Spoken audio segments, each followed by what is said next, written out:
When you're visiting the world's most beautiful sights, sometimes the best companion is a notebook.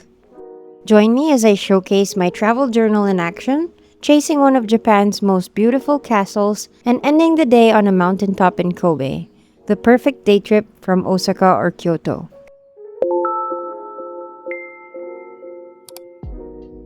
Every good trip starts with coffee, and this one started at the Kurasu stand, just by Kyoto Station. For every trip, I like to set a free day like this. No itinerary pressure, just people watching and moving according to my energy. It helps that I have a good sense of which places are near enough to head to if I find myself a little bit adventurous. Eventually, I made my way to Kyoto Station, which is a short walk from here. I stopped by the tourist information counter for a stamp. It's become habit now, whether the station is big or small. And it's become one of my favorite parts of travel journaling. Of course, you can't leave Kyoto Station without at least one shot of that ceiling. All those steel girders crisscrossing overhead. It's one of the most photographed interiors in the city for a reason. The interior is dominated by an exposed lattice of steel girders and escalators that create a futuristic, almost cathedral-like sense of space. An interesting contrast to the traditional image of Kyoto. That's the other thing I like about an itinerary-free day. I have the freedom to take my time, look around, and even look up. I decided to do Himeji first after lunch, since Kobe is closer to Kyoto, so it makes sense to do the furthest thing out first. Sometimes a longer train ride is quite helpful because there's no transfers to overthink and no local trains to chase. Just getting on and letting the view out the window do the work. I spent most of this ride sketching. Then I found myself at Himeji Station, stamp number 2 for the day. And yes, there it is. Even from the station, Himeji Castle is already breathtaking. You can see why people call it the White Heron Castle. That pale, almost luminous facade against the sky. They designed the road and the view as you exit the station so perfectly. A little context while we make our way there. Himeji Castle was completed in its current form in 1609. Following his victory at the Battle of Sekigahara in 1600, Tokugawa Ieyasu appointed his son-in-law, Ikeda Terumasa, as the lord of the castle, and he expanded the fortress substantially. What makes it genuinely rare is that it's one of only 12 original castles that are left standing in Japan. Unlike so many castles, including Osaka Castle, this is not a post-war concrete reconstruction. This is the real wood and stone structure, more or less as it stood for over 400 years. It survived earthquakes, World War II bombing raids that flattened most of the surrounding city, and in general, the natural wear and tear of time. And this is where my afternoon got a tiny bit chaotic, but in the best way. By the time I got there, it was about half an hour to closing time for the main keep, and I didn't really mind. I knew that the interior of Himeji Castle was largely empty and full of very steep stairs because it's a castle and built to be impregnable and not tourist-friendly, in short. I wasn't even trying to get into the keep. I just wanted to stay on the grounds and sketch that gorgeous exterior. So, the staff at the entrance was telling me about the limited time I had to get around the keep, but I kept asking how to get to Nishinomaru, the West Bailey, and he kept very gently redirecting me toward the keep instead.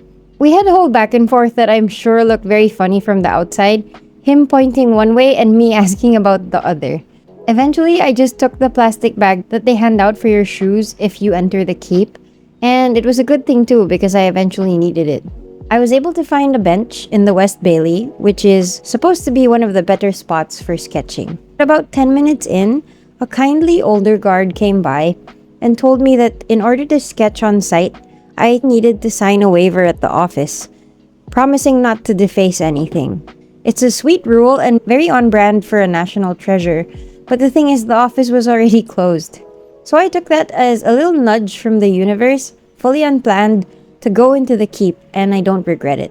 While a little bit of a line and some queuing was involved, I'm so glad that I ended up doing this because it turned out to be one of the most memorable parts of the whole trip. Himeji is often called the most beautiful surviving castle in Japan, and I agree. It's a masterpiece of wooden construction, that balances pure function with real aesthetic elegance. I went in expecting a mostly empty shell.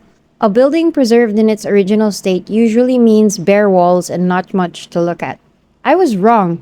It's interesting because it's bare. You're not looking at exhibits behind glass. You're looking at actual structure that's been standing since 1609.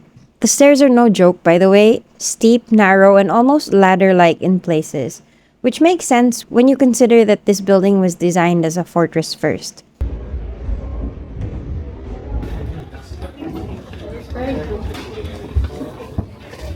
What I loved the most was the light and sound.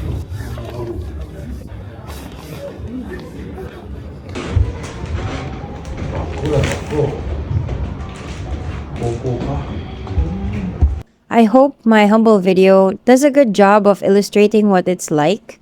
The creak of the original floorboards under your feet, the silent hush of everyone moving around respectfully, the light coming in low and warm through the small defensive windows and slats.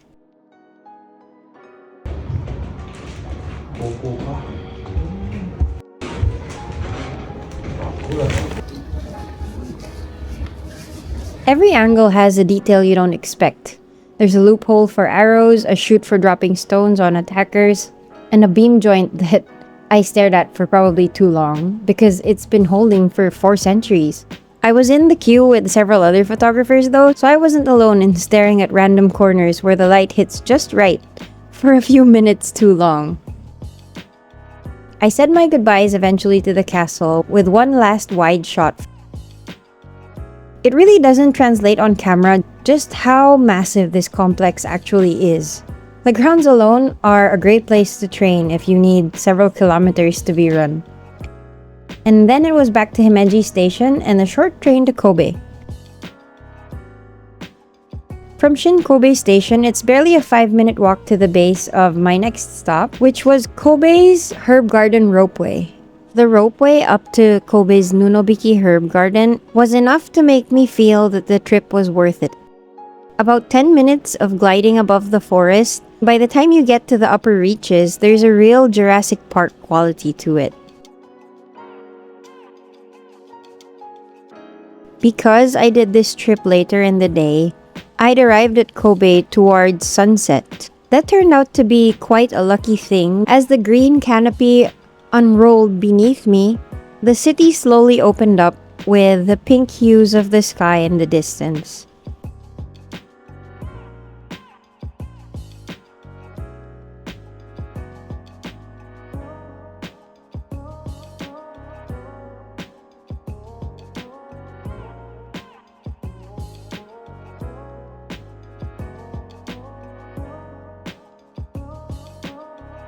By the time I reached the top, the area felt a little displaced, almost like I got airlifted from Japan into a European hillside village that just happens to be on a mountain in Kobe. The main building at the summit is actually modeled after Wartburg Castle, an old German castle, which explains the slight storybook feeling of it all. I grabbed something to eat at the herb marché up top and just let the light change around me. There's a wonderful hue to the sky, even in late spring as the day ends. Everything turns amber and then softens into pinks and blues before the night hits.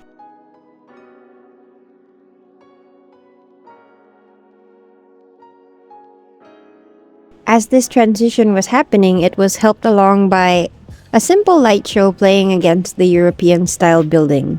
It made it look a bit like a film set to me. I enjoyed the curry and soup, a nice warm meal against the backdrop of the cooler evening.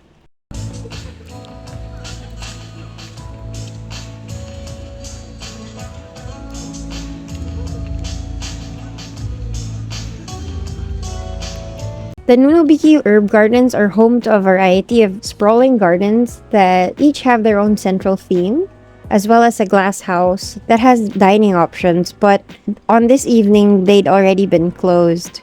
I didn't mind though because I strolled through the simple rose garden to the rear of the herb marché and quickly nipped through the shops that even had an interesting display of perfume bottles dating back to the early 1900s. I learned that the European-style buildings here aren't just random, but connected to Kobe's history.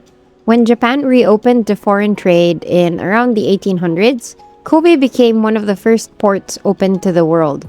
So a wave of foreign merchants and diplomats settled into the hills just north of the port, in an area that's now called Kitano.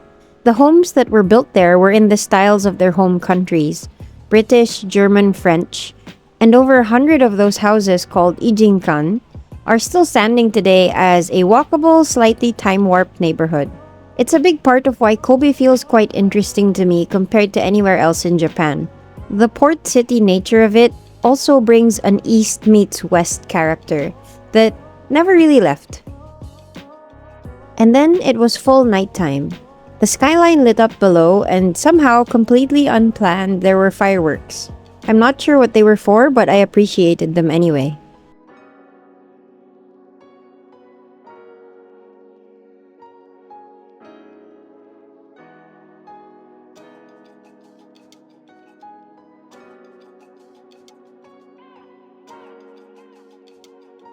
On this day, if I had extra energy, I was interested in seeing the Akashi Kaikyo, which is a bridge that's a wild feat of engineering, connecting Kobe to Awaji Island. When it opened in 1998, it was the longest suspension bridge in the world, with a center span just under 2 kilometers long. If you've seen my Shimanami Kaido trip, then you know that these kinds of things are quite interesting to me. But because this was a free day and I was listening to my energy, I decided to head back to Kyoto after night fell. Not at a loss, but with something to look forward to the next time I'm back. So that's how I spent my half-day afternoon to evening, verifying that Himeji deserves its title as one of Japan's most beautiful castles, and visiting a mountaintop garden that offered me a gorgeous view of the city and the skyline. If you want to see the finished sketches, paintings, and the way I travel journal my trips, then consider subscribing. You'll likely see it in the weeks to come. Until then, I'll see you in the next one.